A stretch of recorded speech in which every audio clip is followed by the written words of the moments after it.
Billahi wa kafa wassalatu wassalamu ala rasulillahil mustafa wa ala alihi wa sahbihi wa man wafa wa ba'd. Keluargaku, teman-teman di musyawarah yang saya senantiasa berdoa semoga seluruhnya tanpa kecuali dirahmati, dimuliakan dan diridhai oleh Allah Subhanahu wa taala. Dan tentunya doa ini tidak akan menjadi maksimal dapat dirasakan kecuali diiringi dengan ikhtiar juga dari teman-teman untuk mewujudkan itu. Ketika seorang ibu memohon kepada Allah, ya Allah jadikan anakku anak yang saleh, tapi anaknya tidak merespon itu untuk menunjukkan dan berikhtiar mendapat kesolehan, tentu tidak mudah doa-doa itu sampai meresap ke dalam jiwa. Karena itu sekali lagi mudah-mudahan apa yang seringkali kami mohonkan kepada Allah Subhanahu wa taala ada kekuatan dan keyakinan dari teman-teman juga untuk menjemputnya sehingga menjadikan kehidupan dan ranah yang kita pijak dalam pekerjaan profesi apapun menjadi bernilai dan membahagiakan baik di dunia ataupun di akhirat. Baiklah, hari ini kita belajar sesuatu yang sangat penting sekali. Dan ini bila mampu kita olah dengan baik akan menghadirkan puncak kebahagiaan tertinggi. Dan seringkali masalah yang dirasakan oleh setiap orang sumbernya atau puncaknya dari titik ini. Kita akan belajar tentang nafsu. Nafsu. Sering dengar ya? Nafsu, tapi barangkali kita akan olah itu dari pendekatan Al-Quran. Bagaimana nafsu itu diterangkan, seperti apa mengelolanya, dan bagaimana cara mengimplementasikan dalam kehidupannya. Kita bagi dalam 2 sesi, barangkali nanti kita akan ada pemaparan dan kita diskusi untuk mendalami apa yang mungkin kita bisa diskusikan. Bismillahirrahmanirrahim. Kita mulai teman-teman sekalian dari Quran surah ke-91. Nanti silahkan dicek ya. Quran surah 91 itu Asy-Syams. Asy-Syams.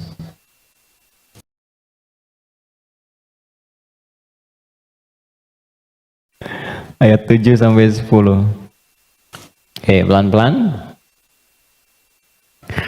Wa nafsin wa ma sawwaha fa'alhamaha fujuraha wa taqwaha. Ini butuh fokus agak dalam karena memang pembahasannya cukup detil, tapi saya berusaha menyederhanakan yang mampu bisa kita pahami. Wa nafsi wa ma sawwaha, dan demi nafas. Nafas diterjemahkan dengan jiwa. Wa ma sawwaha, yang telah dengan keagunganku aku sempurnakan penciptaan dan fungsinya. Fa'alhamaha fujuraha wa taqwaha, maka demi menyempurnakan fungsi nafas ini ditanamkanlah 2 potensi, dan ini akan mengendalikan semua perilaku kita dari ujung kepala sampai ujung kaki. Kuncinya ada di sini. Apakah pandangan ini akan baik atau mengarah kepada yang kurang elok? Perintahnya ada di sini. Baik, demikian seterusnya. Fa'alhamaha fujuraha, ini fujur, wa taqwaha, ini taqwa.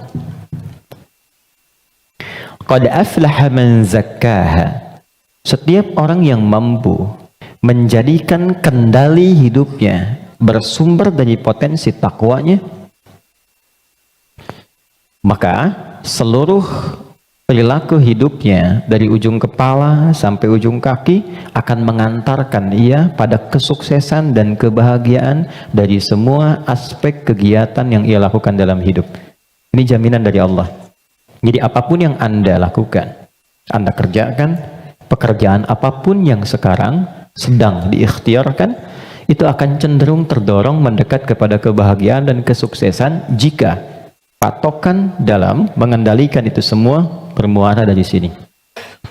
Wa qad khaba man dassaha, tapi bila yang digunakan sebagai acuannya adalah yang fujur, maka ini akan cenderung mengantarkan pada nestapa kehidupan. Tingkat yang paling rendah, khaba itu tingkat yang paling rendah. Mendapatkan celaan, hinaan, cacian, macam-macam, bahkan sebelum berpulang. Ya, yang tidak paling menyenangkan itu hidupnya dicela, wafat dicaci, pulang ke akhirat disiksa. Dan itu yang tidak paling mengenakan dalam kehidupan. Nah sekarang dari satu surah ini, dari ayat 7 sampai 10, kita ingin dalami lebih kuat. Dan pendalaman ini menuntut kita untuk lebih fokus karena ini kaitan dengan diri kita sendiri. Apa itu nafas? Itu dulu. Nafas itu apa? Jiwa itu apa? Tempatnya di mana? Seperti apa yang kita rasakan pengaruhnya dalam hidup? Kita pindah dulu ke Quran surah 15 Al-Hijr ayat 28 sampai dengan ayat 30. Quran surah 15 ayat 28 sampai 30. Pelan-pelan. Wa idh qala rabbuka lil malaikati inni khaliqum basyara. Dan ingat, kalau ada idh itu maknanya 3. Ingat, pahami, renungkan. Jadi kalau kita membaca Quran dibuka dengan idh, diingatkan kita oleh Allah, ingat ya. Pahami apa yang akan kau baca ini, lalu renungkan itu pada dirimu yang paling dalam. Wa idh qala rabbuka lil malaikati, pahami, ingat, renungkan. Ketika Allah berfirman pada malaikat, inni khaliqun basyara, aku akan mencipta makhluk baru yang bukan malaikat, yang bukan jin. Jadi sebelum Allah mencipta kita manusia disebut dengan basyar di sini, maka sudah ada malaikat dan jin terlebih dahulu. Urutannya malaikat dulu diciptakan dari cahaya, nur. Lalu jin diciptakan dari api, nar. Ya, baru kemudian kita manusia, basyar. Karena itu ayat manusia 28, ayat tentang jinnya 27-nya. Jadi kalau Anda lihat ayat 27 di Quran surah 15, wal janna khalaqnahu ya min qablu min naris samum. Sebelum manusia ada jin dulu urutannya diciptakan. Nanti jin ini sebagiannya ada yang tinggal nanti dengan malaikat di alam langit, tapi di alam tersendiri dari 7 lapis itu tidak sampai ke bagian atas.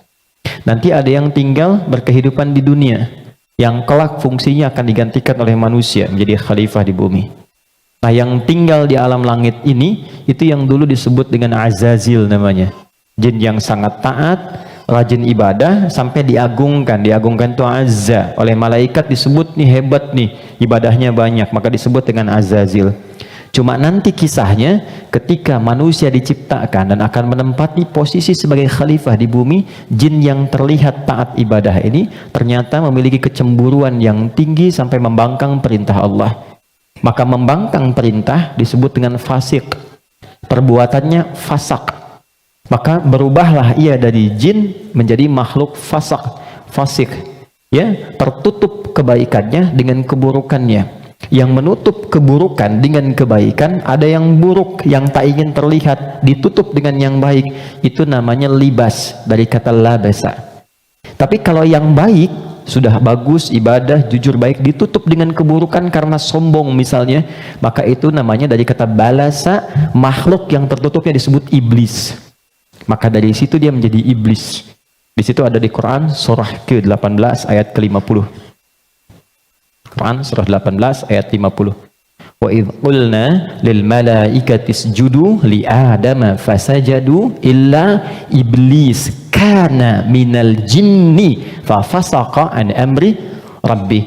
Jadi iblis ini asalnya dari kalangan jin yang tadinya taat tapi tertutup oleh kesombongannya untuk memenuhi perintah Allah, dia tolak karena sombong. Ada di mana? Al-Baqarah ayat 34 dengan kalimat yang sama tapi inti yang beda. Wa idh qulna lil malaikati isjudu li adama fasajadu illa iblis aba, dia enggak mau sujud, wastakbar karena sombong. Ya. Nah, Allah memurkai jin ini menjadi iblis bukan karena enggak sujudnya pada Adam, tapi enggak patuhnya sama Allah. Urusan jin sama Adam itu terkait jin dan Adamnya, tapi ketika tidak mematuhi Allah maka hilang sifat ubudiyahnya. Maka marahnya Allah kepada jin jadi iblis ini bukan karena Adamnya, karena enggak patuhnya pada Allah. Itu ada di Quran surah ke-7 ayat 11 sampai 12. Qala ma mana'aka alla tasjuda id amartuk. Allah katakan, "Hei iblis," dirubah langsung jadi iblis. "Kenapa kamu nggak mau sujud ketika aku perintahkan?" Jadi yang penting itu perintahnya, bukan karena sujudnya. Kita diminta sholat itu, sholat bukan karena sholatnya, bukan karena sujud rukunya, karena Allah yang perintahkan. Karena kita mengaku beriman, buktikan kita patuh pada Allah. Maka kepatuhan itu wujudnya lewat sholat. Makanya ketika seseorang yang mengaku beriman tidak sholat, itu sama dengan tidak mematuhi Allah. Itu prinsip dasarnya. Baik, kembalikan ke sini. Secara singkat, simpan saja dulu malaikat, simpan jinnya dulu, abaikan iblisnya. Kita fokus ke sini dulu. Maka diciptalah setelah itu manusia, disebut dengan bashar. Tolong fokus ke sini. Bashar adalah satu dari 5 nama manusia yang disebutkan dalam Al-Quran. Kadang dia disebut dengan ins, dipasangkan dengan jin, dan pasangan ini tersebut 18 kali dalam Al-Quran. Ya ma'syaral jinni wal ins wa ma khalaqtul jinna wal ins. Kadang dia disebut dengan insan, 65 kali disebut dalam Al-Quran. Bahkan ada surah ke-78, surah Al-Insan, hal ata 'alal insan. Kadang disebut dengan Bani Adam, 7 kali disebut dalam Al-Quran, ya Bani Adam, untuk menunjukkan keturunan. Kadang disebut dengan Nas, An-Nas, 241 kali disebutkan dalam Al-Quran. Dan ada surah ke-114, surah bagi semua umat Islam paling favorit di muka bumi. Qul a'udzu birabbin nas. 5 nama.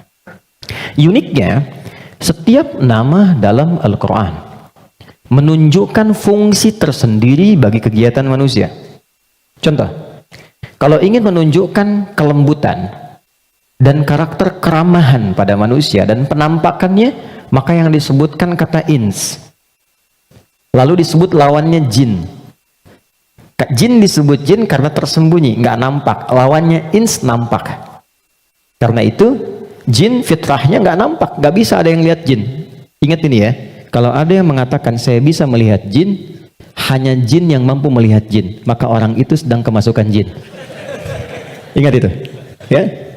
Maka sifat jin itu nggak bisa dilihat oleh manusia, tersembunyi. Makanya kalau ada jin melakukan penampakan, itu jin sedang punya masalah. Ya, karena keluar dari fitrah. Apalagi manusia-manusia yang sedang cari-cari penampakan jin. Hati-hati ya. Oke. Sebaliknya, jin tersembunyi, manusia nampak. Fitrahnya tampak, ketemu nampak, salaman, senyum. Jadi kalau ada manusia yang suka sembunyi-sembunyi, suami pulang ke rumah sembunyi-sembunyi, ada pintu depan, dia naik lewat jendela, dia buka WA istri, ambil handphone suami, sembunyi-sembunyi, cek dan sebagainya. Ini menunjukkan bahwa suami itu sedang bukan menjadi jin, sedang ada masalah. Gampangnya begitu. Biasanya papasan enak, sekarang cari jalan lain, itu pasti sedang punya masalah. Itu fitrah ya. Yang kedua, jin kasar, karena itu disebut jin. Manusia lembut, karena itu tampilan karakternya selalu lahir sifat kasar. Nggak ada orang misalnya, maaf, kemasukan jin jadi lembut, nggak ada. Mas Dude izin pengen ikut kajian, sedang kemasukan jin, itu mustahil. Biasanya dia meracau. Nah, manusia itu karakternya lembut. Makanya saking lembutnya Allah tanamkan kecintaan kepada anak yang baru dilahirkan. Anak siapapun itu, orang pasti senang, pengen gendong, pengen cium dan sebagainya. Pertanyaannya, kenapa kok tiba-tiba kata-katanya bisa menjadi kasar? Perilakunya kok jadi keras? Padahal ketika lahir dia dalam keadaan baik. Maka nanti babnya tersendiri, ada bab tentang lingkungan, bab tentang orang tua, perhatian dari saudara-saudarinya. Kullu mauludin yuladu 'alal fitrah fa'abawahu. Lingkungan, bisa orang tua, bisa teman, bisa sekolah dan sebagainya. Oke. Insan tidak disebutkan kecuali menunjuk pada manusia yang terkait dengan totalitas aktivitasnya dari bangun tidur sampai tidur lagi. Jadi, kalau Anda menginginkan belajar tentang manusia dari sudut pandang akhlak, pelajari kata ins. Kalau Anda ingin belajar tentang manusia yang menata kurikulum hidupnya, apa yang harus dilakukan saat bangun, bagaimana menata hidup dengan panduan-panduannya, Anda mau jadi apapun silahkan. Nanti di Quran ada panduannya. Dari bangun tidur sampai tidur lagi, keluarkan semua kata insan dalam Al-Quran. 3. Kalau kita ingin melihat genealogi kita dan perjalanan sejarah kehidupan bapak moyang kita dari Nabi Adam sampai ke Rasulullah sallallahu alaihi wasallam yang jadi petunjuk untuk kita, maka temukan di kalimat Bani Adam. Jika Anda ingin belajar tentang bagaimana membangun hubungan yang baik secara sosial dengan teman, dengan lingkungan, dengan tetangga dan sebagainya, maka keluarkan semua kata nas dalam Al-Quran. Tapi kalau Anda ingin belajar tentang menata nafsu yang ada dalam jiwa setiap manusia, maka keluarkan kata bashar dalam Al-Quran. Disebutkan sebanyak 35 kali dalam bentuk tunggal dan sekali dalam bentuk dual. Nah, ketika Allah menyampaikan pertama kali penciptaan manusia, yang disebutkan kalimatnya bashar. Wa idh qala rabbuka lil malaikati inni khaliqum bashara. Bukan ins, bukan insan, bukan bani Adam, bukan annas, bashar. Apa tahapan penciptaannya? Ini intinya. Wa idh qala rabbuka lil malaikati inni khaliqum basharan min salsalin min hama'in masnun fa idza sawaituhu. Satu, membentuk manusia, mencipta manusia ada dua tahapan kata Allah. Pertama fisiknya dulu. Maaf, ini secara teori dulu ya. Baik. Fisiknya dulu. Jadi yang dibentuk berproses, fisik nanti berlangsung selama 4 bulan dalam kandungan. Alhamdulillah. Oke. Ini detailnya ditemukan. Misal di Quran surah ke-22 Al-Hajj di ayat yang kelima, atau di Quran surah ke-23 Al-Mu'minun dari ayat ke misalnya 11 sampai dengan 15. Hadisnya di Al-Arba'in An-Nawawiyah nomor hadis yang keempat. Contoh, saya cepat bacakan. Inna ahadakum yujma'u fi batni ummihi arba'ina yawman nutfah. Setiap anak cucu Adam sebelum terlahir dari rahim ibundanya akan mengalami proses selama 40 hari pertama pertemuan spermatozoa dengan ovum, proses. Thumma yakunu mithla dzalika 'alaqah. 40 hari yang kedua membentuk zigot yang mulai menempel di dinding rahim, mulai berproses. Thumma yakunu mithla dzalika mudghah. 40 hari ketiga berbentuk mulai ada daging keratan, mudghah. Sekarang di kurikulum kedokteran di fase modul awal, namanya modul tumbang, tumbuh kembang, itu sama, diksinya sama, menggunakan kata mudghah. Pernah ada anak dari UIN kedokteran datang ke saya, Ustaz saya minta belajar. Saya bilang, Anda dari mana? Kedokteran. Berikan dulu semua modul Anda ke saya untuk saya pelajari dan saya belajar dari Anda, baru kemudian Anda boleh belajar dari saya. Maka saya temukan di antara modulnya ada kata mudghah di dalamnya. Baik, itu usia 4 bulan, 40 hari ketiga. 40 kali 3, 120 hari, 4 bulan. Thumma yursalu ilaihil malak fayanfukhu fihi ruh. Ini poinnya. Di usia 4 bulan ini, barulah diperintahkan oleh Allah ditiupkan roh. Karena itu kalau ada yang tengah mengandung, usia 4 bulan, itu rohnya sudah masuk. Ya? Dan di situ nanti ada tuntunan. Bagaimana mendidik anak sejak dalam masa kandungan. Kami pernah share ini di hari Quran dan dipraktekkan. Alhamdulillah begitu anaknya mulai bicara yang keluar Quran. Dan setelah itu dicek kemudian oleh ustadz yang mengecek, ternyata telah hafal Quran 30 juz. Dalam baru bicaranya itu. Lalu diurutkan 3 tahun usia hafalan, 3 tahun usianya hafal Quran 30 juz. Di antara amalannya Quran surah ke-7 ayat 189. Falamma taghasyaha hamalat hamdan khafifa famarrat bi, sampai ke ujung ayatnya, da'amallaha rabbahuma la in ataitana salihah lanakunanna minasyakirin. Jadi kalau ada yang sedang mengandung, di antara sunnah membacakan untuk anak itu suami istri. Bukan hanya istri saja, suami saja. Suami istri berdoa, itu doanya ada di Quran surah 7 ayat 189. Satu ayat ini saja. Ya, secara singkat. Saya agak cepat. Roh ditiupkan. Nah, roh ini sumber kehidupan. Saya mau tanya begini, maaf ya, ini saya sederhanakan sekali. Kalau roh sumbernya dari mana? Halo? Roh sumbernya dari mana? Allah, oke? Baik, sumbernya dari Allah. Tahu dari mana? Quran surah ke-17 ayat 85. Wa yas'alunaka 'anir ruh qulir ruhu min amri rabbi. Karena roh sumber kehidupan langsung yang ditiupkan pada fisik. Jadi generator kehidupannya di sini. Kalau nggak ada roh, nggak akan bergerak ini. Makanya orang meninggal, dicabut rohnya, sudah nggak bisa bergerak lagi. Nah, sumber roh itu sumber kehidupan dari Allah. Baik, sekarang saya tanya, kalau Allah maha baik tidak? Ada aibnya tidak? Ada cacatnya tidak? Lihat, kumpulan semua kebaikan jika dikumpulkan, jujur, sabar, misalnya kan, kalau kita kumpulkan sifat-sifat baik itu semuanya, itu akumulasinya disebut dengan takwa namanya. Karena Allah itu maha baik, nggak ada cacatnya, maka semua yang bersumber dari Allah pasti semuanya baik dan membawa sifat-sifat kebaikan. Perhatikan, fokus. Roh ini ketika ditiupkan masuk ke dalam fisik manusia usia 4 bulan, dia membawa sumber-sumber kebaikan. Karena datangnya langsung dari Allah, diperintahkan masuk, maka membawa akumulasi kebaikan. Maka selain roh ini masuk ke dalam fisik, dia juga membawa potensi-potensi kebaikan yang disebut dengan takwa. Ini fa'alhamaha fujuraha takwa. Pelan-pelan. Kalau fisik ini langsung dari Allah atau ada proses dulu? Terbayang nggak maksudnya? Kalau roh itu kan langsung kan, Allah firmankan masuk kan. Kalau fisik langsung tercipta, ada proses dulu. Proses. Tadi kan sampai 4 bulan demikian, sebelumnya ada proses dan sebagainya. Proses kan? Karena proses didahului dengan ikhtiar, maka tidak sama sifatnya dengan takwa. Dia membawa sifat bawaan disebut dengan fujur. Sekarang perhatikan, saya ilustrasikan. Bismillah. Ini ada gelas. Oke. Kosong ya. Ini kalau kalau saya isi air bening, ya kosong kan? Saya bukan ingin sulap ya, jangan ingin tunjukkan. Kalau ini saya isi air bening nih, bening, oke? Bening. Lalu saya campur dengan kopi. Jadi apa warnanya? Oke, berubah warna kan? Intinya hitam misalnya. Saya kasih susu, berubah warna kan? Baik ya? Maka perhatikan baik-baik.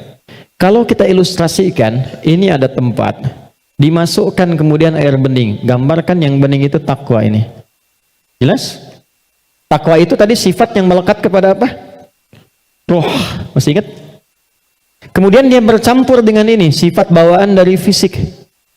Kenapa saya sebut tidak langsung dari Allah, tapi melalui proses ikhtiar yang Allah tetapkan? Karena maaf sekali. Kenapa namanya disebut fujur? Karena ini berkumpul segala macam bentuk di sini. Apakah teman-teman mencari semua yang halal, yang dimasak oleh istri, masuk kemudian ke dalam mulut dan perutnya, dan terkonsumsi oleh janinnya? Apakah dipastikan semua halal? Kalau dia menjadi halal, akan jadi baik. Kalau dia menjadi syubhat, ya akan menjadi bercampur. Kalau dia dari yang haram, akan menjadi kotor. Karena itu yang bersumber di fisik disebut dengan fujur, yang ini pasti baik. Tadi saya katakan, kalau campurannya susu, bening, bagus, nyaman. Tapi kalau campurannya kotor, lumpur dan sebagainya, maka jadi bermasalah.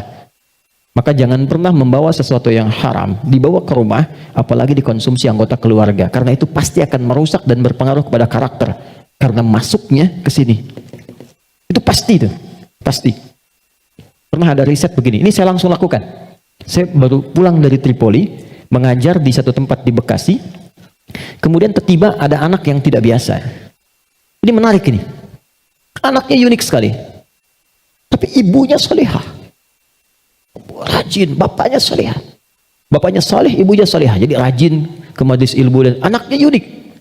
Nah, qadarullah alhamdulillah bertahan dengan kami itu sampai selesai belajar. Ibunya tiba-tiba datang, alhamdulillah Ustaz katanya. Anak saya bisa bertahan. Emang kenapa Bu? Tidak pernah dia bisa bertahan di satu tempat, baik di pengajian apalagi di sekolah, kecuali setelah 5 menit gurunya akan datang mengantarkan ia kepada saya, mohon dibawa pulang karena kami tak sanggup mengajarinya lagi. Nah, tanpa saya tanya, ibunya cerita, Ustadz izin konsultasi, sebetulnya ini saya adopsi. Karena dulu kami mencoba menyelamatkan, saya bekerja sama dengan kawan saya yang public figure juga perempuan, menyelamatkan 2 anak kembar dari perilaku orang tua yang ayahnya pencuri, ibunya suka mabuk. Jadi begitu sedang mengandung, ibunya masih minum minuman yang diharamkan itu. Maka itu berpengaruh kepada janinnya, lahir ia. Nah, mengeluarkan itu nggak mudah tuh, karena sudah menjadi daging. Maka harus disupport lagi dengan yang halal, ditanamkan lagi yang baik-baik supaya keluar itu. Nanti ada tahap yang ringan, tahap yang menengah, tahap yang paling susah. Tapi itu semua ada caranya untuk mengembalikan. Yang ingin saya gambarkan adalah, hati-hati kita ilmiah sekali hari ini. Ini bawaan dari gabungan fisik sifatnya fujur, yang ini roh membawa sifat takwa. Karena takwa yang bening bercampur dengan fujur, maka merubah keadaan roh. Yang tadinya murni seperti biasa, karena roh membawa sifat takwa, nyampur jadi ini, bercampur dengan fujur. Maka merubah nama roh kemudian menjadi nafas. Pelan-pelan, pelan-pelan. Kalau roh saja yang dibawa sifat takwa, udah pasti baik tuh. Tapi karena dia bercampur dengan ini, yang bahannya banyak tuh, ya, dan sifat fujur, maka berubah nanti dari sifat yang takwa ini bercampur dengan fujur, merubah nama roh saat masuk ke dalam tubuh, berubah menjadi nafas. Dari sini diserap ke dalam bahasa Indonesia menjadi nafas. Ya, maka dikatakan seseorang bisa bernafas ketika rohnya masuk. Tapi dalam keterangan Al-Quran bukan cuma bisa nafas, di situ akan tergabung takwa, potensi yang dibawa oleh roh sebagai sumber kebaikan. Di sini ada fujur, potensi yang dibawa oleh fisik, ya, yang kadang-kadang menjadi lawan daripada sifat kebaikan. Pelan. Sampai di sini bisa dipahami? Artinya apa? Artinya, maaf, di dalam diri kita ini, siapapun manusianya, pasti ada potensi kebaikan. Ini sifat dasar manusia itu baik. Itu sifat dasarnya. Nggak ada yang nggak baik. Makanya, maaf, sepencuri-pencurinya pencuri, sebetulnya hatinya menolak. Ketika akan mencuri, pasti hatinya menolak itu. Itu salah. Karena itu pencuri nggak mau dicuri. Coba kalau 3 orang mencuri, yang satu misalnya menyembunyikan hasil curiannya, maka bosnya akan berkata, maling kamu. Padahal mereka baru maling gitu kan? Ya? Oke, pelan-pelan ya. Jadi singkatnya, di dalam diri kita terkumpul semua potensi kebaikan yang dibawa oleh roh.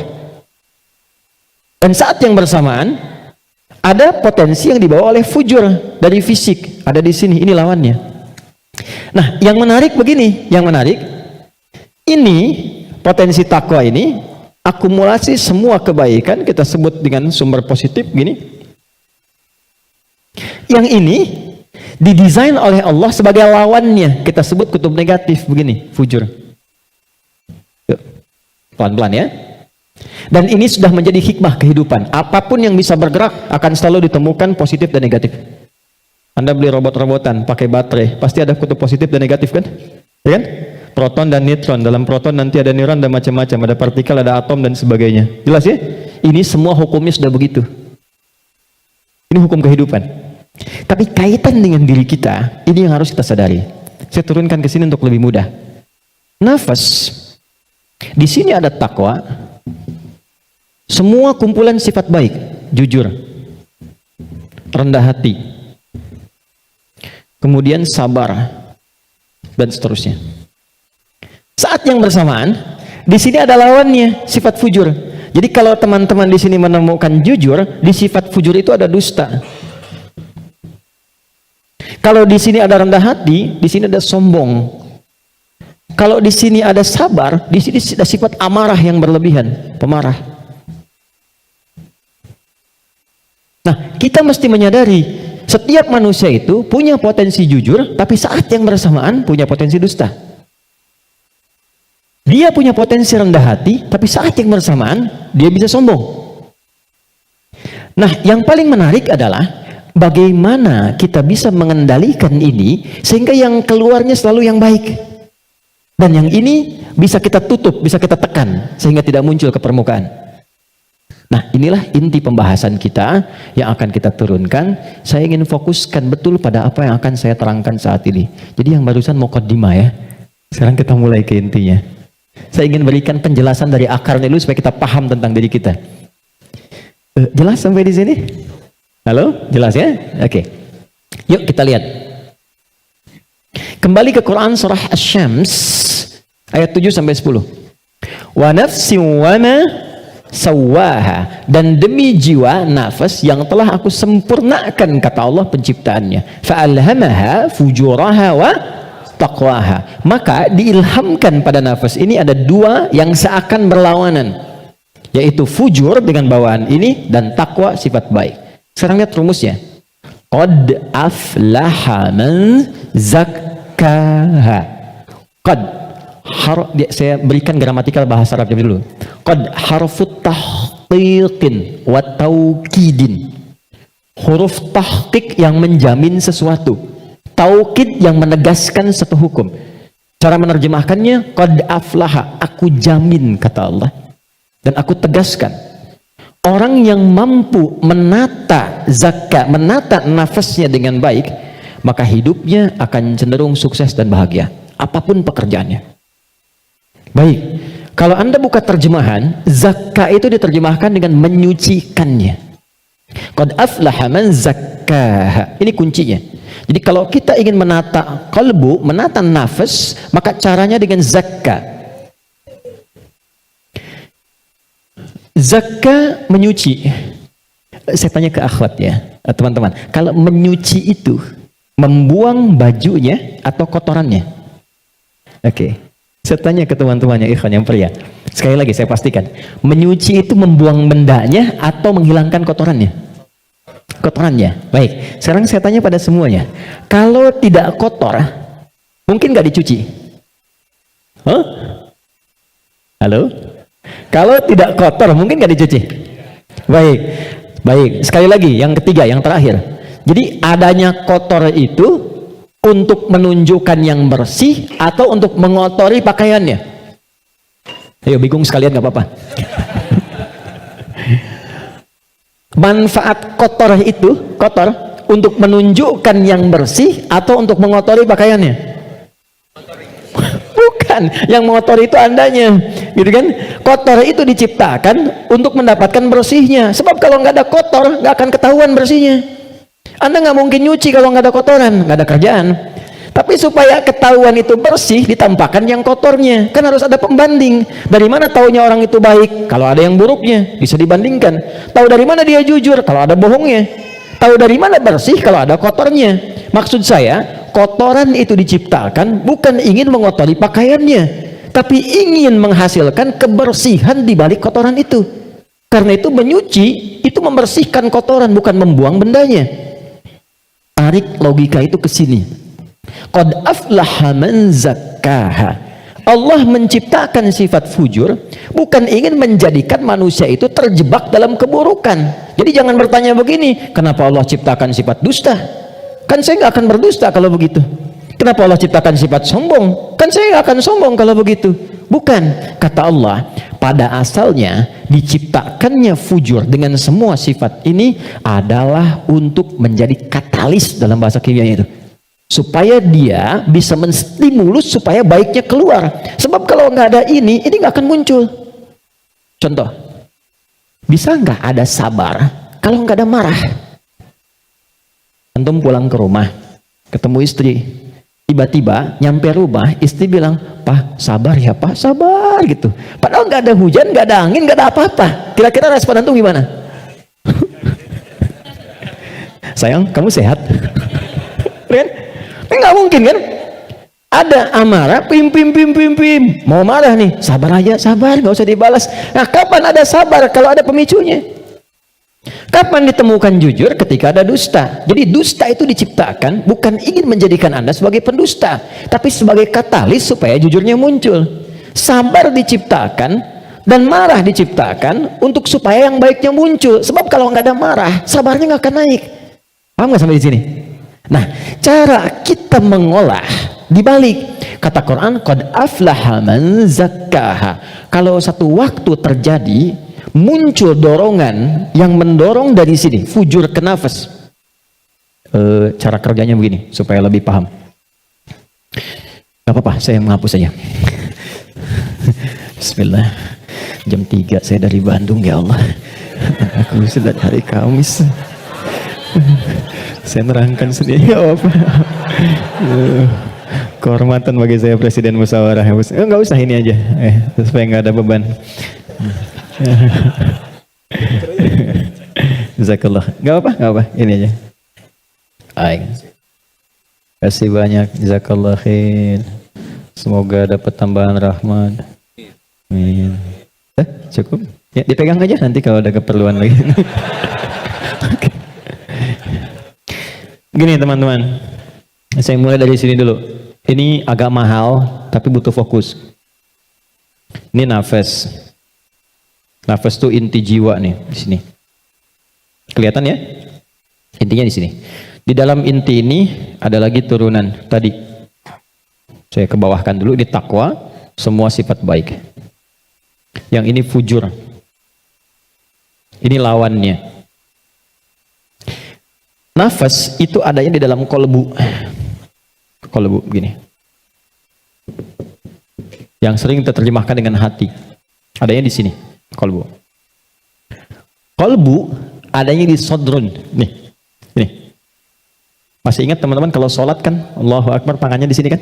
Ini posisi tangan ini sodrun. Di dalam sodrun ada kolbu. Nih, ini ada sodrun. Semua apa yang kita lakukan sumbernya dari sini. Misal kita mau bicara nih, kalau yang keluar baik itu ini yang perintahkan dari sini. Ke sini ke kolbu, sodrun keluar ditembuskan langsung ke akal kita keluarkan sepersekian detik. Kalau yang keluar yang buruk sumbernya dari sini. Jelas?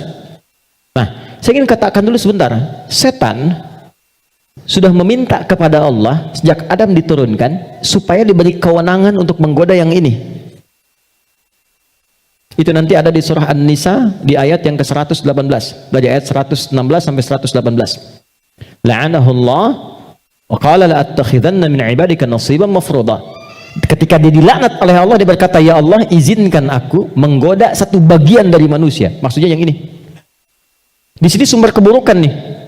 Dalam bahasa Arab, buruk itu disebut dengan su namanya. Su, gini. Pelan-pelan. Nah, setan menggoda, memprovokasi dengan halus. Memprovokasi dengan halus itu bahasa Arabnya waswas. Waswasa yuwaswisu. Halus sekali.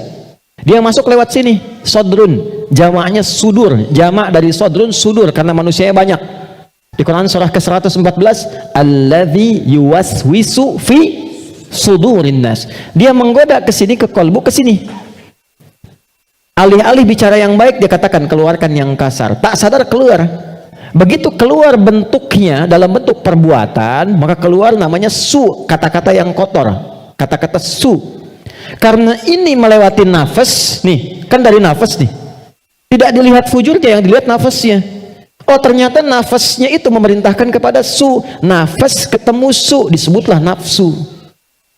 Oh, ya, ini asalnya nafsu. Ini asal kalimat nafsu.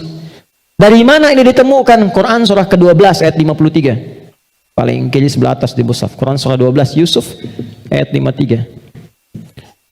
Wa ma ubarni'u nafsi innan nafsa nafas la amaratum bisu. Nafas ketemu su jadilah nafsu. Jelas? Nah, asalnya nafas ini netral. Di dalamnya ada takwa, ada fujur. Yang ini, yang kelihatan jelek, sebetulnya asalnya katalis untuk yang ini. Bukan ingin menjadikan kita berbuat buruk, tapi lebih menjadikan yang fujur ini mendorong supaya yang sifat baik itu muncul ke permukaan. Pertanyaannya caranya bagaimana? Kata Quran, qad aflaha man zakkaha. Zakka, sifatnya disebut tazkiyah. Cara paling gampang memahaminya adalah ketika muncul dorongan yang kurang bagus, cari cepat lawannya yang baik, yang ini. Karena ini diciptakan untuk memunculkan yang takwa. Jadi ketika Anda menemukan ada yang dusta, bukan mengajak Anda berdusta, tapi supaya Anda memunculkan kejujuran dalam diri Anda. Ketika ada seseorang misalnya datang dengan kesombongan, maka itu adalah pelajaran bagi kita supaya jangan ikut sombong. Yang dimunculkan sifat rendah hatinya. Dicari lawan terbaliknya. Itu poinnya. Prakteknya bagaimana? Contoh. Apa lawan cemberut? Lawan cemberut apa? Senyum. Jadi kalau istri cemberut, harusnya antum senyum. Cemberut dititipkan kepada istri bukan membuat antum supaya marah atau mengintegrasi, tapi supaya antum senyum. Antum pulang ke rumah, lihat istri sedang cemberut. Oh, cemberut. Lawannya apa? Senyum. Sayang. Kok cemberut? Kayaknya kenal. Sling, ada hadiah iPhone 14 Pro Max misalkan. Contoh. Dalam hidup itu simpel sebetulnya. Cari lawannya. Sedih lawannya apa? Senang. Ketika ada seseorang sedih, cari apa yang bisa membuat dia senang. Ya, ketika seseorang bisa sedang gelisah, cari ketenangan. Ketika ada seorang berbuat sombong, antum datang dengan kerendahan supaya mengajarkan dia kembali kepada sifat rendah hati ya. Kalau semua orang bisa melakukan semua ini, walaupun tidak mudah mengerjakannya, maka kata Allah hidupnya akan cenderung bahagia. Itu asalnya. Tapi problemnya adalah di sini ada setan yang memberikan was-was supaya ini muncul dominan. Apa yang bisa mencegah dan menghambat setan supaya tidak menjadikan manusia dominan dengan sifat fujurnya dibanding takwanya? Sebelum sampai ke sana, saya ingin jeda dulu. Saya ingin simpulkan dulu konsep dasarnya. Jika kita ingin menata nafas dengan baik sehingga tidak didominasi oleh nafsu sifat-sifat yang kurang bagus, maka setiap mendapati kekurangan-kekurangan atau hal yang kurang positif dari siapapun lawan kehidupan kita, maka cepat munculkan lawan baiknya. Kadang-kadang yang diuji bukan kita, yang diuji orang lain, tapi yang disasar hikmahnya kita. Itu namanya fitnah. Jadi fitnah itu tidak harus selalu tuduhan. Bisa jadi ujian. Misal, inna min azwajikum wa auladikum, bahkan amwalikum fitnah. Kata Allah, anak-anak itu jadi fitnah. Maksudnya apa? Kadang-kadang di anak-anak ada aktivitas-aktivitas yang mungkin tidak ideal, yang orang sebut dengan nakal. Ya? Padahal tidak ada anak yang nakal. Boleh jadi anak itu dibuat aktif supaya kreativitas orang tuanya makin muncul. Jadi ketika Anda melihat anak-anak punya ekspresi tersendiri, lihat dulu dari yang kurang bagus itu apa yang dimunculkan yang baik supaya keluar. Itu caranya. Sama dengan begini, itu ada kejadian di Cianjur. Musibah. Bagi warga Cianjur yang terkena, itu bala namanya. Ibtila, ujian langsung yang dialami. Bagi kita itu fitnah. Ujian yang diberikan ke sana, tapi hikmahnya menyentuh diri kita. Ada nggak yang terpanggil untuk datang? Betul nggak orang beriman saling merasakan? Betul nggak titipan harta itu benar-benar untuk berbagi dan sebagainya? Maka diberikan ujiannya di sana. Mungkin yang wafat di sana masuk kategori syahid akhirat. Karena di antara syahid itu kan tertimpa bebangunan, meninggal dia syahid. Kita wafat bagaimana? Maka disentuh untuk datang. Kami ke sana bangun posko, lihat teman-teman, maaf ya, ini pelajaran besar ya. Mohon kalau kurang berkenan, mohon saya dimaafkan dengan kalimat ini. Demi Allah saya katakan, rumah yang mewah sampai yang biasa hancur. Dan yang paling menarik bukan itu. Yang paling menarik hati kita untuk merenungkan. Bahkan rumah yang masih bertahan pun dan masuk kategori mewah, tidak ada yang berani penghuninya untuk datang ke tempat itu. Dia lebih memilih mengungsi atau tinggal di tenda-tenda yang bahkan jauh dari kata layak. Pertanyaan saya, jadi yang selama ini dikumpulkan kerja keras siang dan malam, jadilah sesuatu yang mewah itu, kendaraan yang hebat itu, lalu untuk apa kalau tidak digunakan dan dinikmati ketika Allah memudah membalik itu dalam sepersekian detik? Maka saya ingin katakan pada teman-teman, jangan sampai terjadi dalam satu masa, dalam satu waktu, sudah kerja, lelah, capek dan sebagainya, tapi karena hubungan yang jauh dari Allah, atau karena sebab tertentu, justru berbalik nikmat itu menjadi sesuatu yang bahkan tidak bisa dinikmati secara langsung. Itu pesan pertama. Tapi jangan disimpulkan bahwa di sana ada maksiat dan sebagainya, tidak ke situ arahnya. Boleh jadi mereka ditetapkan oleh Allah untuk mendapatkan kemuliaan karena datang keluarga-keluarga besar membawa sesuatu yang bahkan belum pernah mereka lihat sebelumnya. Yang nggak pernah menemukan makanan-makanan yang mungkin menurut kita enak dan layak. Yang merasakan perhatian, merasakan bantuan-bantuan, kenal saudaranya. Yang nggak ada masjid, dibangunkan masjid lagi. Yang wafatnya syahid. Kita siapa? Dan bagaimana cara kita kembali kepada Allah Subhanahu wa Ta'ala? Itu fitnah. Ujiannya di sana yang merespon kita di sini.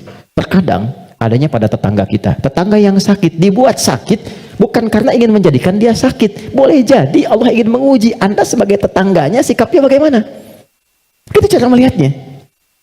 Tetangga Anda ada kekurangan, mudah bagi Allah menjadikan dia kaya. Tapi Allah titipkan kepada Anda tetangganya supaya Anda merespon harta yang Allah titipkan untuk berbagi.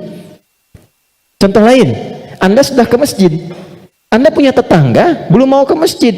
Dijadikan ia menjadi tetangga Anda, bukan untuk Anda caci, atau Anda katakan, tuh saya punya tetangga, gak pernah ke masjid. Bukan. Boleh jadi Anda ditempatkan di situ, sehingga mendapat bagian dari dakwah untuk mendoakan dia supaya ke masjid. Ada orang bertanya, saya tanya begini, satu jamaah, apa hukumnya ada tetangga masjid, tinggal di samping masjid, 5 meter jaraknya dari masjid, bahkan toa masjid menghadap ke rumahnya begini, tapi dia belum mau ke masjid. Oh, jawabannya beragam. Dosa Ustadz, haram Ustadz. Ada yang bilang bakar rumahnya. Hukumnya ajak dia ke masjid. Hukumnya ajak dia ke masjid.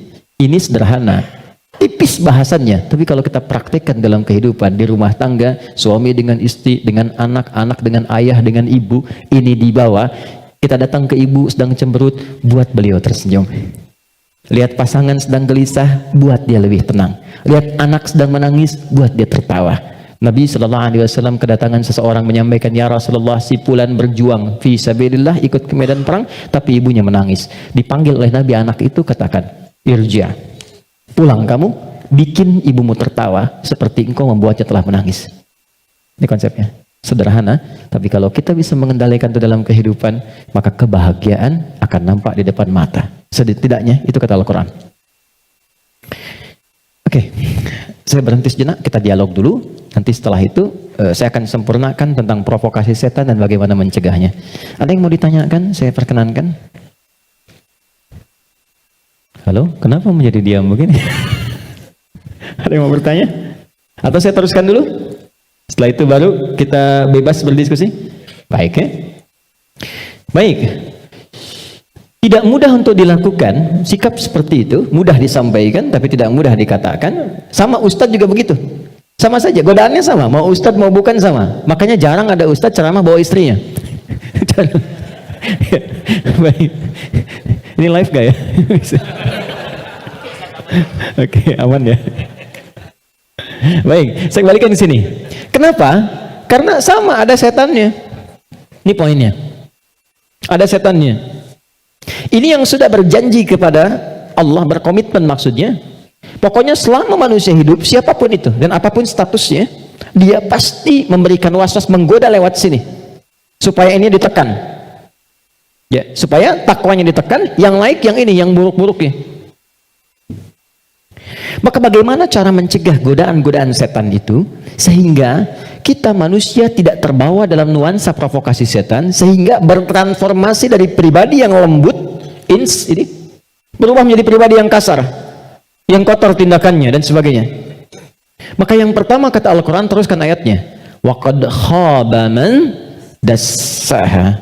Ingat ya, kalau sifat fujur itu diperturutkan, diikuti, dusta diikuti, sombong diikuti, jadi perilaku jadi sombong, belum apa-apa sudah mulai pamer, sudah macam-macam dan sebagainya. Perhatikan, khab, pikirkan dulu kata Allah kalau mau sombong, pikirkan kalau ingin dusta, pikirkan kalau ingin berbuat hal-hal yang buruk.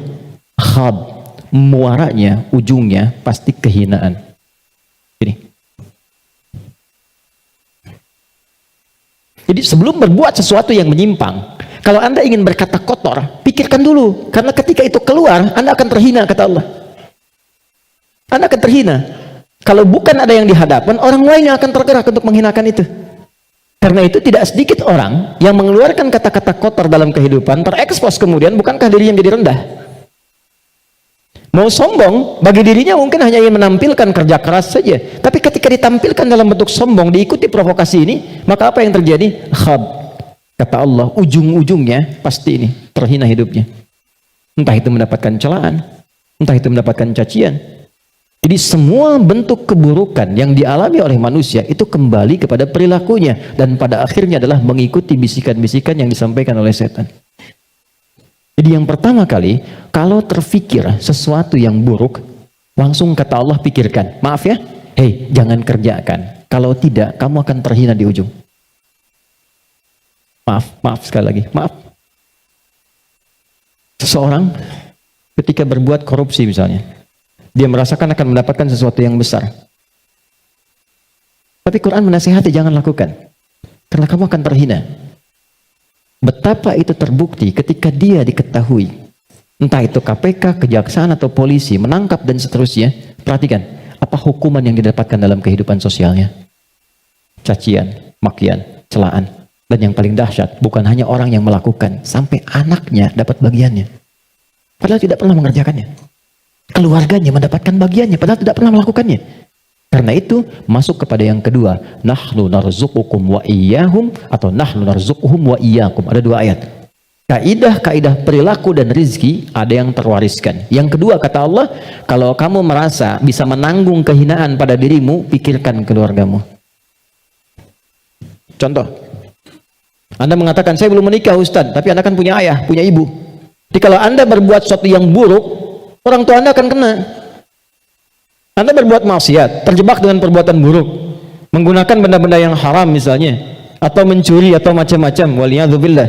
Dilakukan itu, diketahui, diekspos di publik, bukan punya Anda, bukan hanya Anda, ibu Anda akan kena, ayah Anda akan kena. Karena itu kata Quran, sebelum Anda berbuat yang kurang baik sebagai anak, pikirkan dulu orang tua. Jadi kalau merasa sebagai anak saya akan menanggung itu nggak apa-apa, pikirkan orang tua Anda.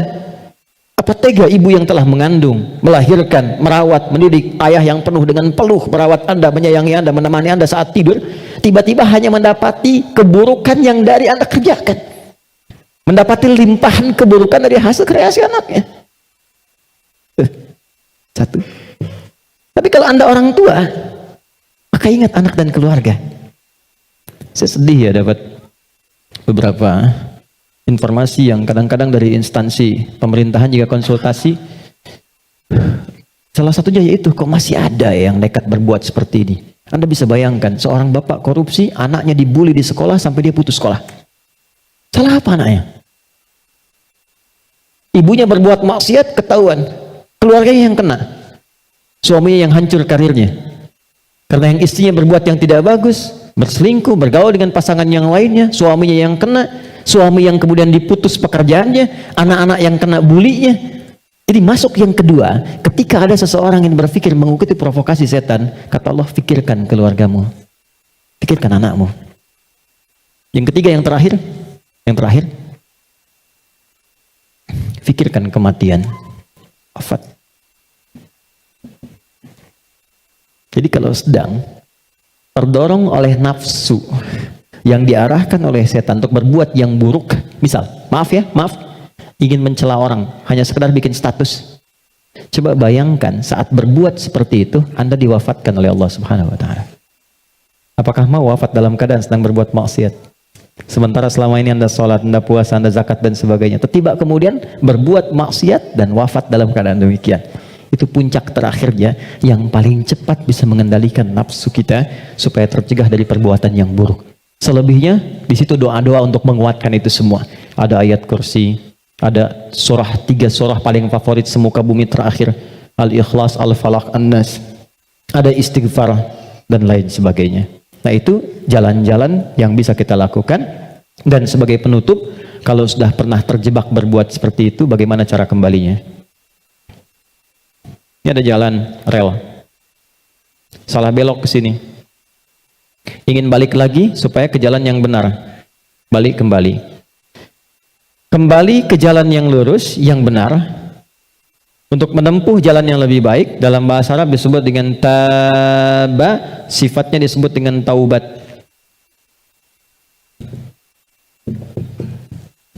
Maka muncullah ayat taubat. Quran surah keempat ayat 17. Quran surah keempat ayat 17. Saya berhenti dan berakhir di sini. Ada? Innamat taubatu 'ala Allahi lilladzina ya'maluna as-su'a bijahalatin thumma yatubuna min qarib. Masih ingat teman-teman, kalau perbuatan dari nafsu jadi wujud perbuatan, maka disebut apa namanya? Perbuatannya disebut apa? Masih ingat gak? Kalau lupa suka nggak ingat tuh.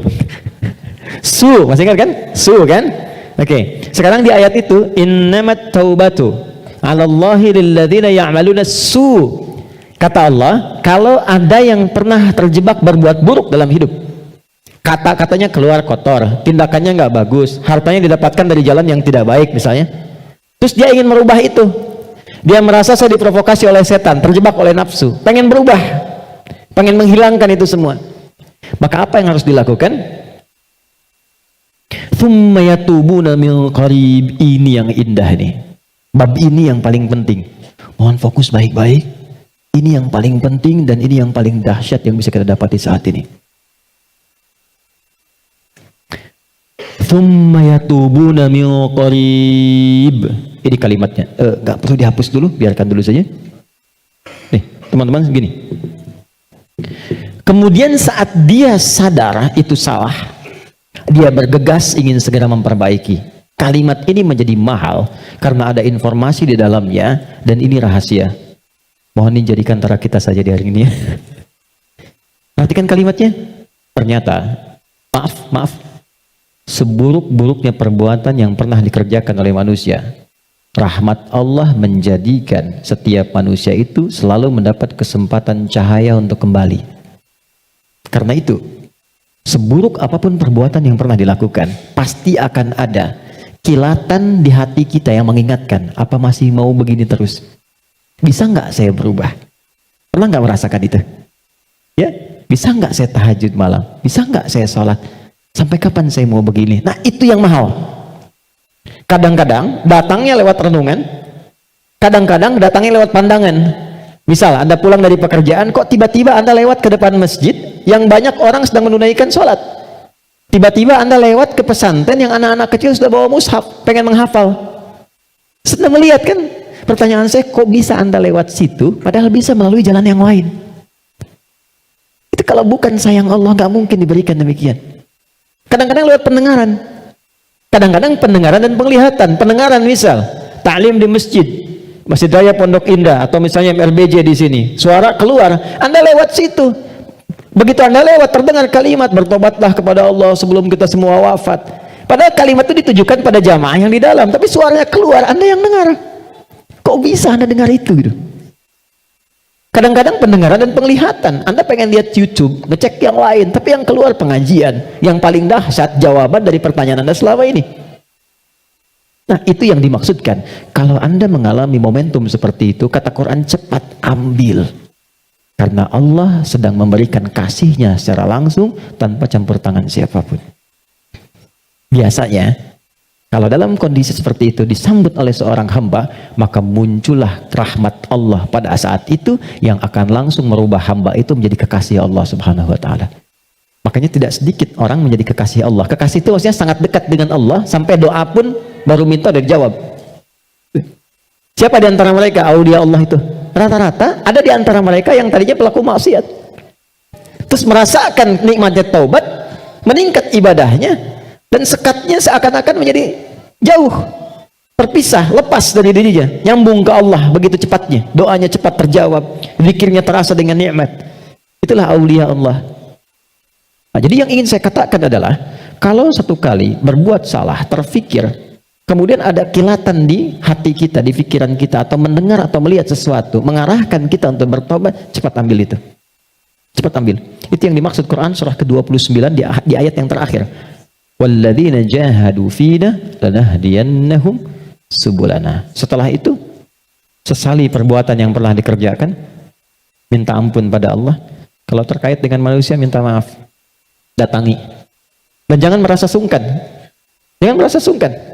Kenapa berani berbuat salah tapi tidak berani meminta maaf? Datangi, minta maaf. Apapun yang ia lakukan, kata-kata dan sebagainya, tidak akan pernah mengambil hak Anda. Tidak akan mengambil kesempatan Anda, waktu Anda, tapi membebaskan semua sekat yang ada dalam jiwa kita. Tapi kalau orang lain yang salah, maafkan dulu. Memaafkan orang itu akan menghilangkan sekat dalam diri kita, sehingga tidak pernah memikirkan dia lagi.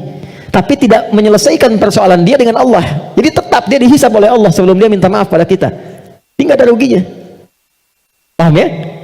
Karena itu, kalau ada kilatan di pikiran kita, mengajak untuk bertobat, cepat respon, sesali perbuatan itu, berjanji tidak mengulangi, dan mengganti dengan perbuatan baik.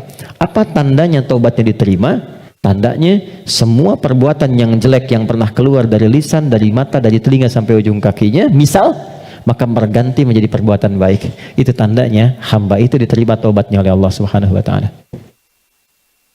Saya tutup dengan hadis Nabi sallallahu alaihi wasallam. Innallaha idza ahabba 'abdan ibtalah. Allah kalau mencintai seorang hamba maka mengujinya. Kadang-kadang di antara ujian itu Kalau manusia tidak bisa memanagenya, ada yang mengantarkan pada sifat-sifat buruknya. Maka muncullah keterangan yang kedua langsung dari Al-Quran. Innallaha yuhibbut tawwabina wa yuhibbul mutatahhirin. Allah sangat mencintai pelaku maksiat yang mau bertobat dibandingkan dengan orang soleh yang tidak pernah merasa salah. Ingat ya, Allah sangat mencintai pelaku maksiat yang mau bertobat dibandingkan orang soleh yang tidak pernah merasa salah. Silahkan bikin status. Itu dari Al-Quran. Oke ya? Saya kira itu yang bisa saya sampaikan. Kita berdoa kepada Allah Subhanahu wa taala, mudah-mudahan doa kita bisa dikabulkan dan mendapatkan nilai kebaikan di sisi Allah Subhanahu wa taala. Allahumma taqabbal minna innaka antas sami'ul alim wa tub 'alaina innaka antat tawwabur rahim. Allahumma arhamna ya arhamar rahimin. Ya Allah, mohon rahmati siapapun yang ada di ruangan ini atau yang mungkin bersama kami dalam kebaikan. Rabbana la tada' lana fi maqamina hadza wa fi kulli maqamin dhanban illa ghafarta. Ya Allah, mohon jangan biarkan ada satupun di antara